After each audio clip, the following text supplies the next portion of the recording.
हम सब इस्लामवादी मर्दों से डरते हैं, है ना? ऐसे इस्लामवादी मर्दों से। हर साल 1 लाख लोग शराब की वजह से मर जाते हैं।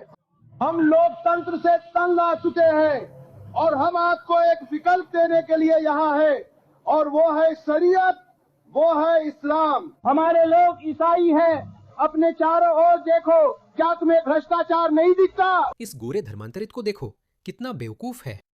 क्या उपकरण नहीं दिख रहे? नहीं, हमें वो नहीं दिखता। हम इन मुस्लिम आदमियों से डरते हैं, लेकिन इस्लामवादी महिलाएं भी कुछ कम नहीं। ये वीडियो देखो जो तुर्की से आया है। तुर्की, जो कि एक कथित रूप से धर्मनिरपेक्ष देश है। हाँ, ये देखो, एक अजनबी मुस्लिम महिला एक अजनबी गैर मुस्लिम महिला के पास जाती है जो स्कर्ट पहने हुए है और उस पर हमला कर देती है। देखो ये महिला बस उस महिला को शॉपिंग करते हुए देखती है। वो उसके पास जाती है। इसे देखो, उसने यहां तक कि उसे देख भी लिया। उसने उसे बेनकाब भी कर दिया। उसने उसकी स्कर्ट ऊपर उठा दी। साफ है, वो उसे स्लट शेमिंग कर रही है। स्लट शेमिंग कहना शायद ज्यादा सख्त है, क्योंकि उसने वैसे कपड़े नहीं पहने हैं। उसे देखो, वो उस पर पागल होकर हमला करने जा रही है और फिर उसे पीटना शुरू कर देती है। ये तुर्की की मुस्लिम महिला है। इसे देखो, मुझे लगता है वह फिर लौटकर आती है और उसे फिर धक्का देती है। तुम्हें क्या लगता है, जब तुम इन लाखों लोगों को लाओगे, ये बेवकूफ नारीवादी पश्चिमी उदारवादी महिलाएं, तब क्या होगा? इस दूसरी पश्चिमी ढंग की महिला को देखो, उसने स्कर्ट नहीं पहनी है। उसके साथ क्या होता है? वह उस पर भी हमला करती है। हे भगवान, मुझे लगा महिला उसे रोक रही है और कह रही है, अरे बेवकूफ औरत, क्या कर रही हो? क्योंकि वह भी जीन्स पहन रही है। देखो, वह उस पर भी हमला करती है।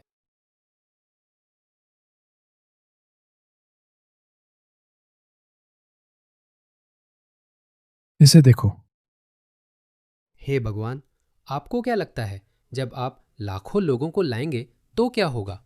देखिए, ये वीडियो कुछ दिन पहले वायरल हुआ था। मैंने एक वीडियो चलाया जिसमें न्यूयॉर्क सिटी के पार्क से एक गोरे आदमी को बाहर निकाला जाता है। क्यों? क्योंकि वह अपने कुत्ते को घुमा रहा है। और इसे देखो, ये महिला तो उस आदमी से भी ज्यादा आक्रामक है। इसे देखो, तुम्हें उसे अच्छी तरह सबक सिखाना चाहिए। इतने खास नहीं हो। मैंने सुना उसने कहा हम मुसलमान हैं। अभी क्या हो रहा है खास? मुझे इन कमबख्त कुत्तों से कोई फर्क नहीं पड़ता जो मेरे लिए इंतजार करते हैं कि मैं उनके पास जाऊं। कुत्ते को उन कमबख्त लोगों से दूर ले जाओ। नहीं, हमें और कुत्ते लाने चाहिए। और कुत्ते लाओ, उनकी कमजोर कड़ी ढूंढो और बार बार वही करो। तुम मुझ पर क्यों जबर रहे हो? तुम मुझे क्यों बुला रहे हो? तुम मुझे क्यों बुला रहे हो? तुम मुझे क्यों बुला रहे हो? वो कमीना, इन लोगों को बाहर निकालो। वो वाला, दूर हो जाओ। तुम मुझे अकेला क्यों नहीं छोड़ते? क्या वो हम हैं?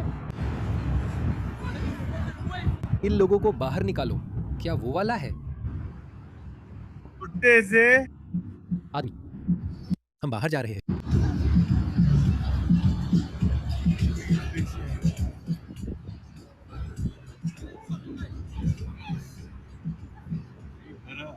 दोनों एक दूसरे की तरह ही पागल हैं।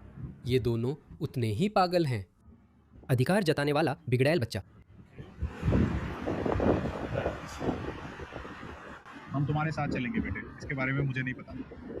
हे भगवान, बच्चे वहाँ हैं। बच्चे से भगवान। अमेरिका के एक पार्क से निकाल दिया गया। ये है तुम्हारा नया अमेरिका दोस्तों। उनकी औरतें भी उतनी ही पागल है। इसे देखो। मैं तुम्हें कुछ पुराने वीडियो दिखाता हूं। इस मुस्लिम महिला को देखो, ये पेरिस है। या शायद असल में यह भूमिगत भी हो सकता है। देखो उसे, वो बस उसे ढक रही है। वह बिलबोर्ड्स को ढक रही है। उन्हें आपत्ति है क्योंकि ये ज्यादा शरीर दिखा रहे हैं। आपको क्या लगता है, और लोगों को लाएंगे तो क्या होगा? इसे देखो, एक और है।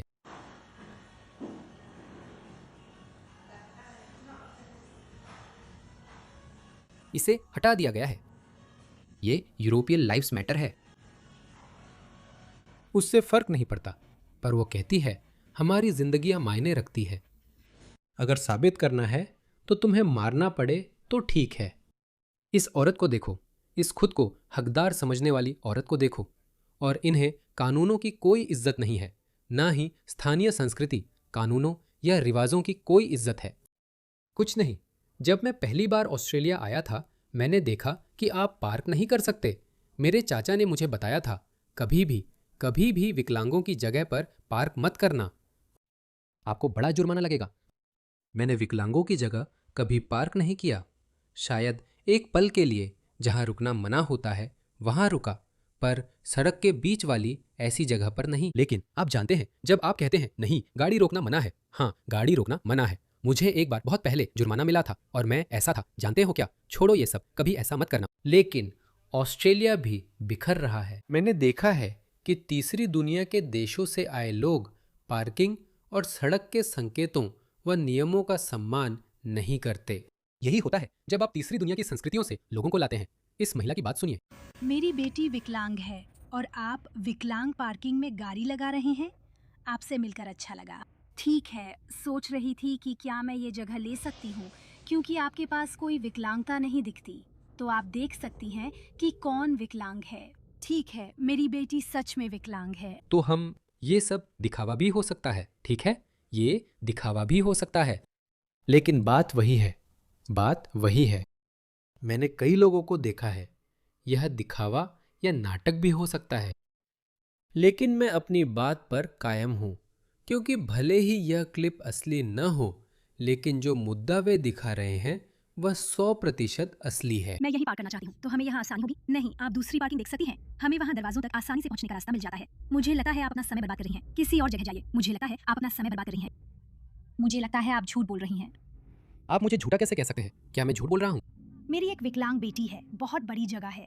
माफ कीजिए, पर आपके पति विकलांग नहीं दिखते। यह विकलांग पार्किंग है, कहीं और जाएं। मैं खिड़की बंद कर रहा हूँ, ठीक है? मैं नहीं चाहती कि आप खिड़की बंद करें, मैं नहीं चाहती। क्या आप एक लकड़बग्घा हैं? क्या आप अब लकड़बग्घा है? हाँ, यह किसी मध्य पूर्वी महिला जैसी है। क्या आप अब लकड़बग्घा है? चलिए मैं आपको ये 100% असली वीडियो दिखाता हूँ। साथ ही मैं उसे अपनी कार का चालान देता हूँ। और बस माँ, असना दूर दूर दूर माँ, दूर दूर। 30 ना। मुझे लाओ। ठीक है, अपना मुंह बंद करो। अपने कमरे में जाओ। चालान चालान। चालान। यही होता है जब आप गैर कानूनी तरीके से पार्क करते हैं, बेवकूफो। देखो, इन्हें समझ नहीं आता। चालान चालान। वो एक तीसरी दुनिया के मोहल्ले में है, वहीं है वो, यही है असलियत। क्या कोई बॉसमैन को ढूंढ रहा है?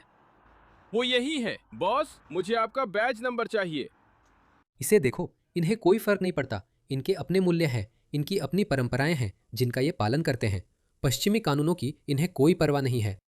महदी, वो जो सभी काफिरों का नाश करने वाला है, आप इसे टर्मिनेटर भी कह सकते हैं, वो जो सभी काफिरों का अंत करने आया है। एक और ऐसी ही रिवायत में उन्होंने कहा, अना नबी अना मलहम। वो कह रहा है कि मोहम्मद सभी काफिरों और गैर इस्लामी धर्मों को नष्ट करने के लिए आए थे, और इसी वजह से ये हर मुसलमान की जिम्मेदारी या काम है कि वो भी ऐसा ही करे। इससे ज्यादा साफ आप क्या चाहते हैं?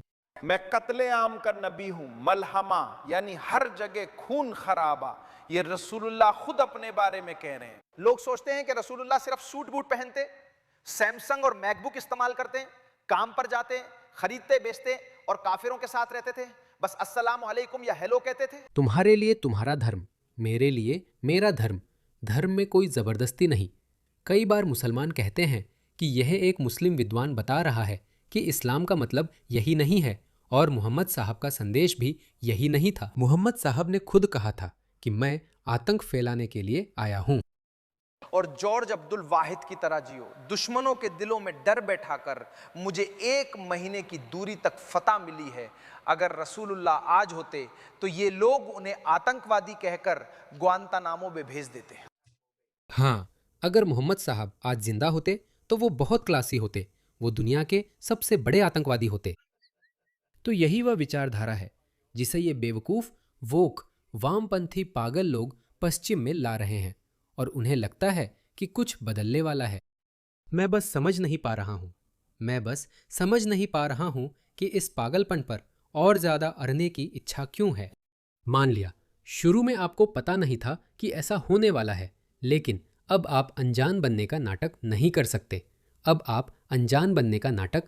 सकते।